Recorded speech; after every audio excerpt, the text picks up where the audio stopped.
I would say the biggest challenges that physicians are facing today is the changing marketplace, the changing regulations, declining reimbursement, increasing expenses. And so the small practices are really struggling to try to figure out if they can remain independent. We have been able, I feel that there are opportunities for small practices, typically the ones that figure out, that have a niche, that are a little either more of a boutique practice or do something fairly unique. Other than that, the options appear for physicians to either, there's a lot of mega groups forming, both single specialty and multi-specialty coming together. There's no question there are economies of scale, so they're able to build out that business infrastructure, the IT infrastructure that we didn't need 10 to 15 years ago. We didn't need IT specialists. Now we can't live without them. So they're just, I think, the economic challenges, and then just really understanding what these new regulations. Medicare has come out with MACRA and MIPS programs, which are rolling up previous programs, PQRS, meaningful use.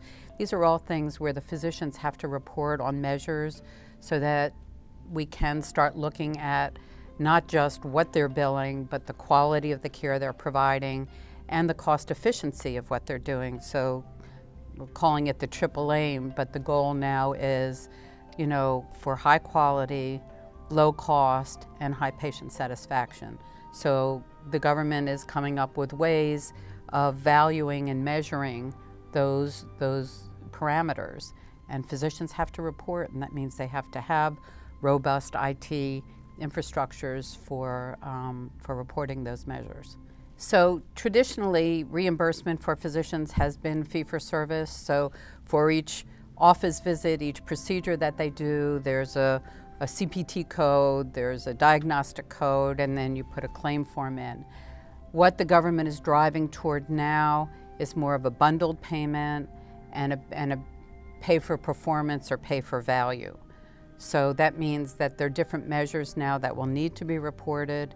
Physicians will actually not necessarily be paid for every single procedure that they do, but they may be negotiating with a payer for a group of patients and being paid, a set amount or a per patient amount. And then if there are savings, depending on the payer, there may be opportunities for both the physicians and the insurance company to benefit in. But the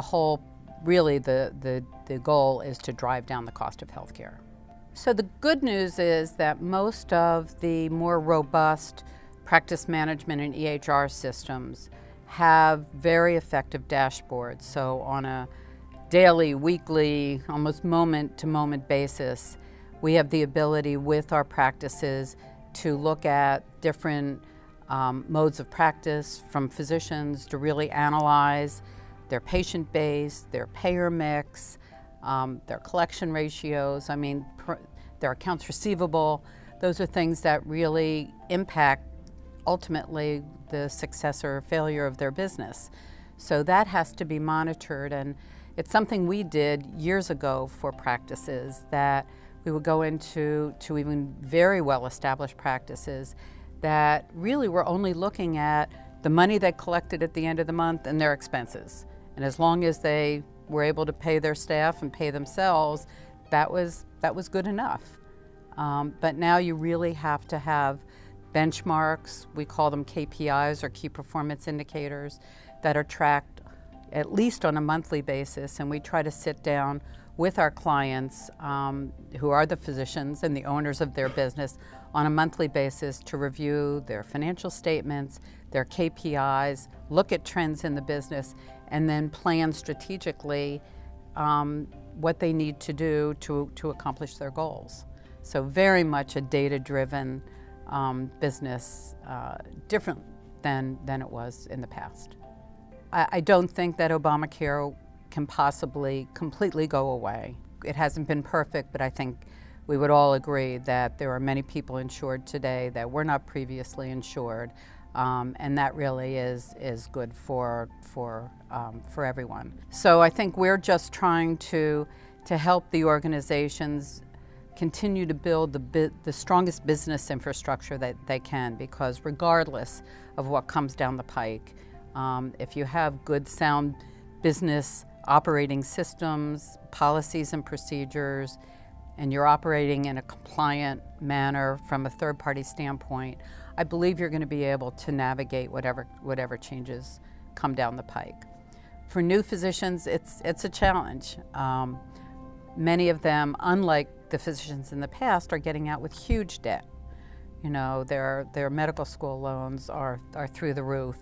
And it's very attractive for them to be hired by a hospital because they get a guaranteed salary and they don't have the headaches of running a business or analyzing the practice they might be getting into. So we certainly see from the independent practices that it is harder to attract young talent today. Some physicians end up very happy in their hospital relationships, but I would say that in many cases we've also been involved with helping physicians transition out of those relationships into private practice, which I think still, and I hope, I've been a champion of independent practice since the day we started this business. I think there's very much a place for it. I think that the more entrepreneurial physicians can be, I think that's what has driven and given us the quality of care we have today. So I think all models, I think there's opportunities in all of those arenas, but hopefully there will still be physicians who feel that they want to be an independent practice, that there are platforms for them, and I'm confident they can still be successful in independent practice.